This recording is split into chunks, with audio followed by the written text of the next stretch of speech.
So hello, good morning, good afternoon, and good evening. Sumrock Luna here for another toy review. And big shout out first to Admiral Gaming.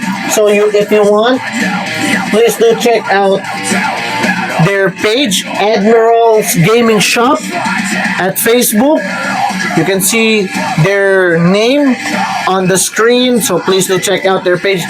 Thank you so much, guys, for this awesome, magnificent, and legendary action figure na Dark Horse from the Dark Horse comics itself na Hellboy, which produced and reproduced by the 1000 Toys. Okay, so this one, guys, this action figure was released April of 2019.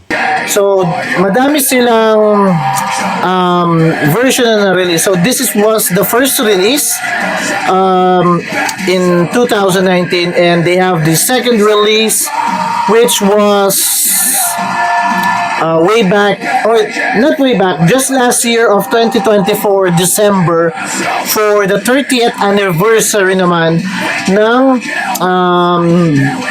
Dark Horse Direct for the Hellboy comics. So for those who doesn't know yet, Hellboy was created by if I'm not mistaken, by Mike Mignola. Yan. So Sir Mike Mignola is one of the creators of the Hellboy comics from the Dark Horse Direct. Okay? So ito, guys, from the comics itself. So big shout out to Admiral's Gaming Shop dahil nakakuha ko ng isa sa mga holy grail ng aking collection. Ito na yung sigurong masasabi kong isa sa mga hinahanap kong Hellboy action figure besides sa NECA, and as well sa Hot Toys na action figures. So sa 1/12 scale, ito yung dapat as a Hellboy collector, dapat meron kang isa sa mga original based sa comics as well, which is the Dark Horse na Hellboy action figure. So ito yun. So this was the first release. 2,800 lang, guys, ang release nila sa first release ng year 2019. And then the succeeding year, which is 2024, I think around 5,000 ang produce nila. Then alam ko magkakaroon din sila ng, meron din silang black and white variant nung 30th anniversary. And this coming 2026, if I'm not mistaken, stay tuned lang kayo, check nyo yung page ng Dark Horse Direct. Alam ko magre-release ulit sila ng another Hellboy, but it's somehow a little bit of rugged style na. Yan lang yung mabibigay kong clue sa inyo, okay? So ito, guys, ang kinaganda is that the Admiral Gaming Shop, ng team nila, ginawa nila si Hellboy ng miniature diorama. Kaya nakakatuwa din. Bagay na bagay kay Hellboy. It's like a graveyard background itself. Ayan, kung makikita niyo, di ba? Ang angas, sulit na sulit, tas may sticker pa sa unahan. Hand-painted, and then with a artificial moss-like grass dun sa flooring niya sa tinatapakan ni Hellboy. So, yun. Napaka-angas. Big shoutout to Admiral's Gaming Shop. So, check out nyo rin nga pala hanggang today, Sunday na lang sila sa Festival Mall. Meron silang booth doon for the HobbyCon Philippines na event nila. Okay? So, yan. And sa toy review naman natin, guys, etong action figure na to is a 7.5 inches tall. So, acquired ko siya na loose figure na, but even it's loose and semi-complete, masasabi ko, good condition pa siya. It's around a 9 out of 10 yung figure. pati yung joint solid pa. And yung articulation nito, ang kinaganda, big shoutout talaga sa Dark Horse Direct kasi ang ginawa nila, it has a 45 points of articulation. Okay, so pakita ko lang sa inyo yung actual figure close up. At napakaangas talaga guys ng figure na to kasi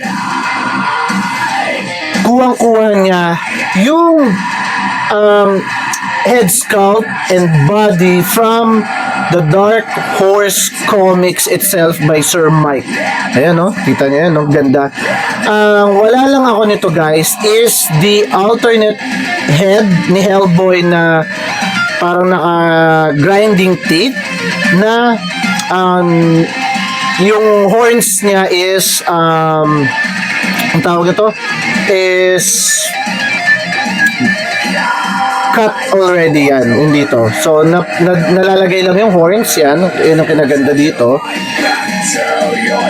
And, soft good cloth na siya for his jacket. Anong kinaganda niya, no? Original BRB logo yan ng Hellboy. Diba? Ang ganda. So, napakaangas guys. Kasi, 2019 re-release, okay pa yung cloth niya and the figure itself kung makikita nyo. Ayan, ang ganda oh. Andito din yung kanyang Samaritan gun. Ayan, kung makikita nyo. Dito siya. Linagay ko na lang muna siya dito sa kanyang holster. And yung rosary na napakaganda.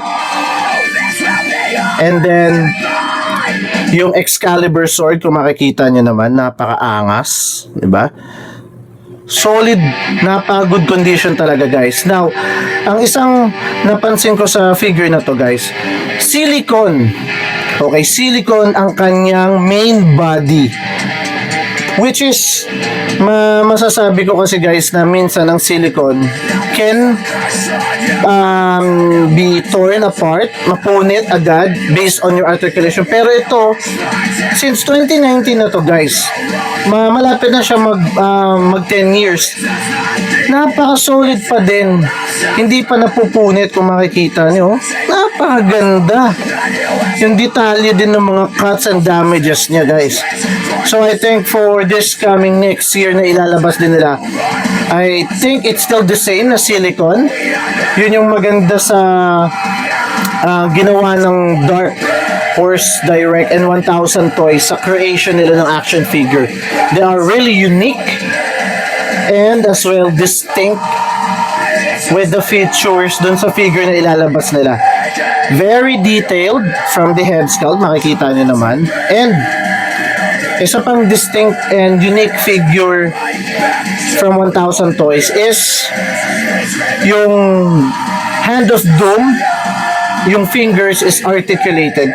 Yes, siguro sa iba is it's not very pleasing kasi yung hands niya, yung fingers I mean, is parang Lego type. So, mas maganda talaga if the same sila na brick type pero articulated.